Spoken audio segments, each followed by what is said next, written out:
High, আমি ত্রিনা। আমার আরও একটি ভিডিওতে আপনাদের সবাইকে ওয়েলকাম। তো আপনারা সবাই তো ফ্যাট লস তো করছেন বা কেউ কেউ ওয়েট গেনও করছেন, কিন্তু আপনাদের শরীর যদি ভেতর থেকে সুস্থ না থাকে তাহলে এগুলো আপনারা কন্টিনিউ কিভাবে করবেন?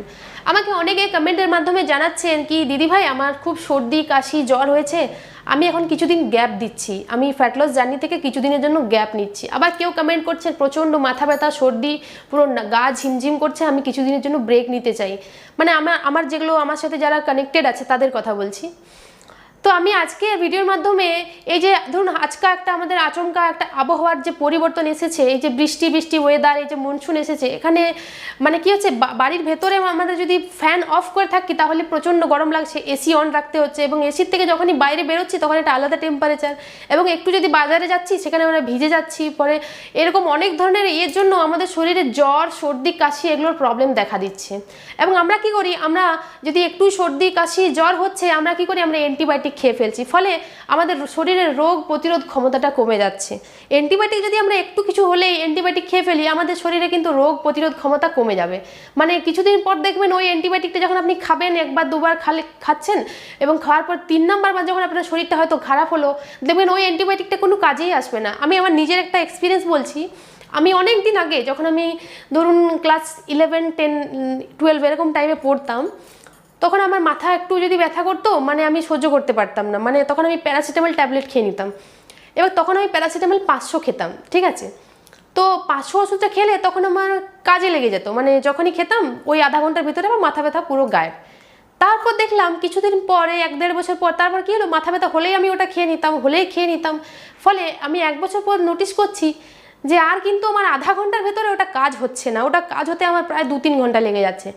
এখন গিয়ে কি হয়, এখন আমি কিছুদিন আগে অবধিও দেখেছি মানে 500তে আর কোনো কাজই হয় না, আমাকে 650 খেতে হয় তাহলে কাজ হয়। প্যারাসিটামল 500তে কোনো কাজই হয় না, মানে শরীরে ওটা মানে বুঝে যায়। এই কারণেই বলবো কোনো ওষুধের মাধ্যমে শরীরের সুস্থতা না করে আপনি চেষ্টা করবেন কোনো হার্বাল জিনিস দিয়ে, বাড়িতে তৈরি করা কোনো জিনিস দিয়ে নিজেকে সারানো, তাহলে ওখানে আপনার রোগ প্রতিরোধ ক্ষমতাটা বাড়বে, কমে যাওয়ার জায়গায় বাড়বে। আর যেহেতু ওষুধ আপনি যদি খেতেই থাকেন ওই ওষুধটা কিছুদিন পর গিয়ে আপনার আর কোনো শরীরে এফেক্টই হবে না, কোনো কাজই হবে না। অ্যান্টিবায়োটিক যখন আপনি খেতেই থাকবেন ওই অ্যান্টিবায়োটিকটা কিছুদিন পর গিয়ে আপনার মেন যখন দরকার হবে অ্যান্টিবায়োটিকটা তখন ওটা আর কাজে আসবে না। তো আমি আজকে ঘরে থাকা কিছু উপকরণ দিয়ে এমন একটি ড্রিঙ্কের কথা বলবো, এমন একটি ড্রিঙ্কের নিয়ে আপনাদের সাথে কথা বলবো যেটি বানালে এবং যেটি পান করলে আপনাদের শরীর ভালো লাগবে, আপনাদের গলা খুসখুস বা সর্দি কাশি জ্বর এসব কিছুই ঠিক হয়ে যাবে। তো চলুন আমি ড্রিঙ্কটি কী দিয়ে বানাবো প্রথমে সেটাই বলবো এবং কিভাবে বানাবো এবং সেটাও আপনাদের সাথে এক্সপ্লেন করব।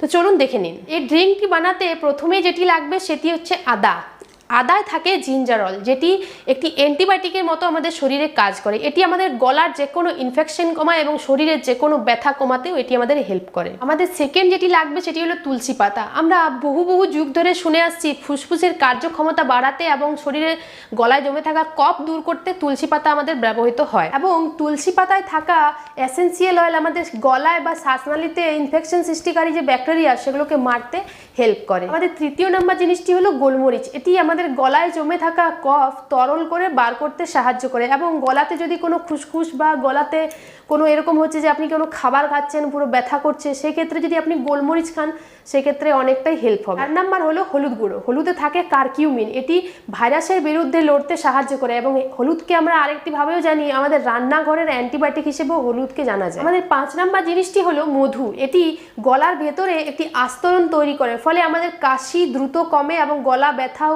অনেক উপশম হয়। এবার বলবো এই ড্রিঙ্কটি আমরা বানাবো কিভাবে। এই ড্রিঙ্কটি বানানোর পদ্ধতিটি আমরা বলবো।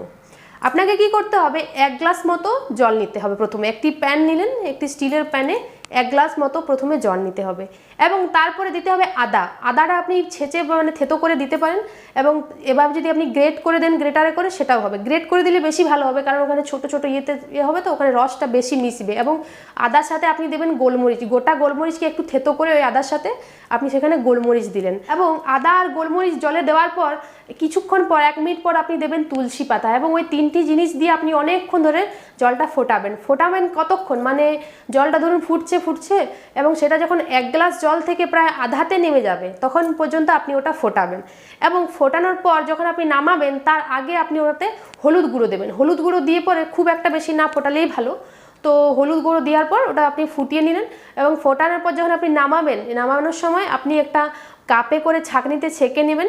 ওই যে জিনিসগুলো থাকবে তাহলে ওটা ছাঁকা হয়ে যাবে, খেতে আপনার সুবিধে হবে। ওটা ছেঁকে নিয়ে পর আপনি যখন খাবেন তার আগে ওটাতে 1 চামচ মতো মধু মিশিয়ে নেবেন এবং সেটা আপনি খাবেন। দেখবেন ওটা খাওয়ার পর আপনার গলার বা কাশি সর্দি অনেকটাই ভালো হবে, আপনার শরীরটা অনেক বেশি ভালো লাগবে। ধরুন এমন হয়েছে রাত্রিবেলাতে আপনার শরীর খারাপ, আপনি ওষুধ আনতে যেতে পারছেন না, এই ড্রিঙ্কটা যদি আপনি বানিয়ে খান আপনার জন্য খুবই উপকারী হবে। কিন্তু পরিমাণটা জেনে রাখবেন, আদা আপনাকে এতটা মতো আদা নিতে হবে, ওখানে আপনি 5 থেকে 10টার মতো তুলসী পাতা নেবেন এবং হলুদের গুঁড়োটা কিন্তু অনেকটা নিয়ে ফেলবেন না, আধা চামচ হলুদের গুঁড়ো নেবেন এবং তার সাথে গোলমরিচ নেবেন ওই 6টা থেকে 7টার মতো গোলমরিচ থেতো করে নেবেন এবং তার সাথে নেবেন 1 চামচ মধু।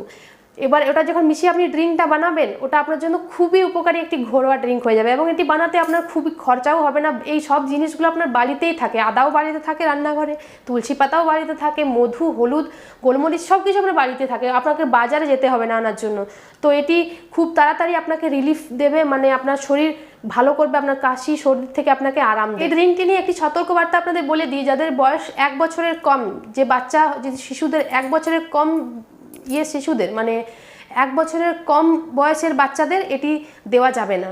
এবং যাদের ডায়াবেটিস আছে তাদের ক্ষেত্রে বলবো ওই যে মধু 1 চামচ ওটা আপনি স্কিপ করে দিতে পারেন, তাও একই কাজ করবে এবং মধু দিলে আরেকটু হয়তো ভালো হবে, কিন্তু যাদের ডায়াবেটিস আছে তাদের ক্ষেত্রে মধুটা তো নয়, তাই জন্য মধুটা আপনি স্কিপ করে দেবেন। তো যেহেতু এই সব উপকরণগুলোই আপনার রান্নাঘরে থাকে, তো এই ড্রিঙ্কটি আজকে এখনই বানিয়ে ফেলুন এবং বানিয়ে ফেলার পর আপনি খেয়ে দেখুন এবং জানান যে ড্রিঙ্কটি আপনার জন্য কতটা উপকারী হতে পারে।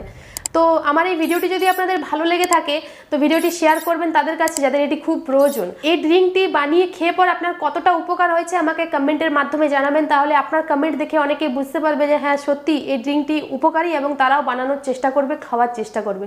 তবে হ্যাঁ, যদি জ্বর সর্দি কাশি আপনার 3 দিনের বেশি থাকে, মানে আপনার 3 দিন পরেও জ্বর আসছে, কাশি সর্দি থাকছেই, তাহলে কিন্তু ডক্টরের পরামর্শ নিতে হবে, তাহলে এই ড্রিঙ্কের উপর ভরসা করে থাকলে চলবে না। তো যদি আমার যদি ভিডিওটি আপনাদের ভালো লেগে থাকে আমার চ্যানেলটিকে সাবস্ক্রাইব করবেন, আমার ভিডিওতে একটি লাইক করবেন, একটি কমেন্ট করবেন এবং ভিডিওটি শেয়ার করবেন। ভালো থাকবেন, সুস্থ থাকবেন এবং নিজের পরিবারকে নিয়ে হ্যাপি থাকবেন। বাই।